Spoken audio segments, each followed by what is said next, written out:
Is the AI bubble popping? You might have been watching your stocks today and wondering that. Yesterday, the stock market saw one of its worst days since April, in part because investors are questioning whether the AI rally is really all that sustainable. According to the Wall Street Journal, the AI boom is looking more and more fragile, with analysts warning that AI spending is now outpacing AI revenue. Joining us now, Shark Tank host and CEO of the Herjavec Group, Robert Herjavec. What a treat. Thank you for having me. Thanks for being in here with us and joining my humble show. So morbid, the AI bubble bursting. Well, it was a bad day yesterday. What do you think? It was a bad day. I think the one part I disagree with is that the AI spending is outpacing AI revenue. Why do you disagree with it? Because it's been outpacing it for years, and I think it's going to be many years to do it. I think companies are taking two approaches. Some are building their own data centers, aka Oracle, with a huge $50 billion investment. And others are partnering, like Microsoft. What sort of deliverables do they need to meet to prove all of the AI doubters wrong? I mean, right now, there's a lot of talk about AI. There's a lot of promise about replacing workforce and all this efficiency. We haven't seen that come to life. And I ask that because one of the big AI guys, Anthropic, Dario Amodei, said that in 3 months, 20% of the workforce is going to be laid off. And that was like 6 months, maybe a year ago now. But, Katie, it's happening. Look at the recent Amazon layoffs, and I think you're going to see much more of that. It's going to be hard to correlate direct revenue to AI because it's going to be efficiency at the first step. Today, with agentic AI, you have predictability in functions that you couldn't do before. But let's step back from that. Where are we going to see the biggest impact? Look what happened yesterday with the Anthropic cyber attack. So a Chinese group was able to manipulate, I'm going to use the word Anthropic, using agentic AI to do a cyber attack. So instead of a bunch of hackers trying to get into a system, so they had AI do it. It was basically a couple of guys. And the thing with AI is it doesn't think. It doesn't know good. It doesn't know bad. They were telling it they were doing a good attack to test the perimeter defense. It has no morality. It has no morality, and we don't want it to have any morality. So, I started a cyber company 20 years ago, as you said. It was called the Herjavec Group. It's now called Cyderus, Cyber Defense and Response. It's one of the biggest cyber companies in the world.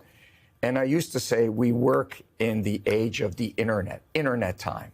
And then COVID happened. I was like, it's COVID time. Now, with agentic AI, things are moving so quickly that I don't think we're prepared for it yet.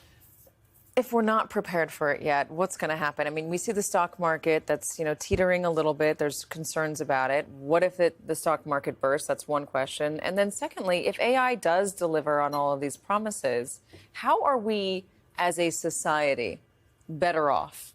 Especially if there's layoffs and people can't get into the workforce. Well, it's a two-edged sword. I'm a huge believer in AI. Partly because I see it as the next industrial revolution. I'm a huge skeptic of it, so tell me why I shouldn't be so nervous. If you and I were sitting here in the 1900s, we would be talking about blue-collar factory workers under horrible conditions, making no money, being replaced by automation, right?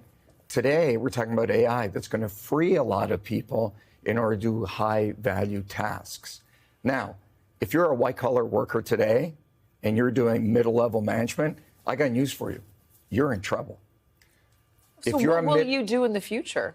You have to upskill. And I think that's the responsibility of a lot of enterprises and government to give that education to people. But look at the world we're living in right now. We have, you could argue that all the politics that we're experiencing, the anger that's out there, is in part due to globalization, NAFTA, this outsourcing of unskilled labor overseas, the factory workers, left a whole generation or a whole demographic of people jobless and angry and feeling like they're not contributing to society or not valued any longer. If we do that again, aren't we just setting ourselves up for another revolution in our politics where there is a whole new class of very angry people feeling like they're left behind?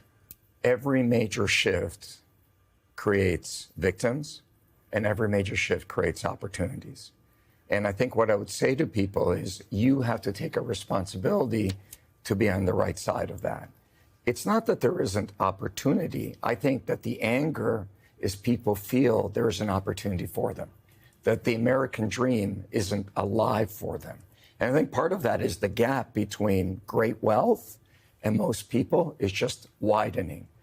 But I will tell you, AI has the ability, you can start a business today using AI, and you have access to computing power, to things you couldn't do in the past. So if you know how to use it, this is an amazing opportunity. You know, it's like Mark Cuban said, if I was a Gen Z today, I would be doing one thing with my life, living, breathing, and sleeping AI. What would you have your kids study in school? That's a great question. My son has a hard time writing. Yeah. So I go to school and the teachers tell me how important it is. And I have to tell you, I'm sitting there going, he's never going to write. Why are we having this meeting? I would have him learn two things. One is anything to do with computers, coding, math, that kind of stuff. But more importantly, creativity. The ability to think outside the box, I think, will always have a premium. So being a creative person that can create things that the computer cannot. Yes. I guess. But you can envision, I mean, computers are going to get creative too. But I think if you have the ability to see things others don't and stay slightly ahead of the market, I mean, I think the market's we're going to have some problems with some of the stocks for a short while, but there'll be massive opportunities. I asked ChatGPT to write a paragraph in the style of my two books, and the paragraph that it came up with scared me because it made me laugh. It was actually pretty funny. Was it better than I don't you? know if it was better than me, but I mean, if you're not a discerning consumer, I don't know. I mean, I think we got to be discerning consumers, and that scared me because if you're replacing, we're out of time, creative thought with just AI slop, it's going to leave all of us I think, in a worse place. But I got to go. But you think every day we see people on Shark Tank trying to live their American dream. Yeah. You can start a business out of your basement. You can use AI and do functions you couldn't do in the past. I know, but I want to write a book. Robert Herjavec, thank you so much for joining us. Thank you. Really good to have you. What a treat.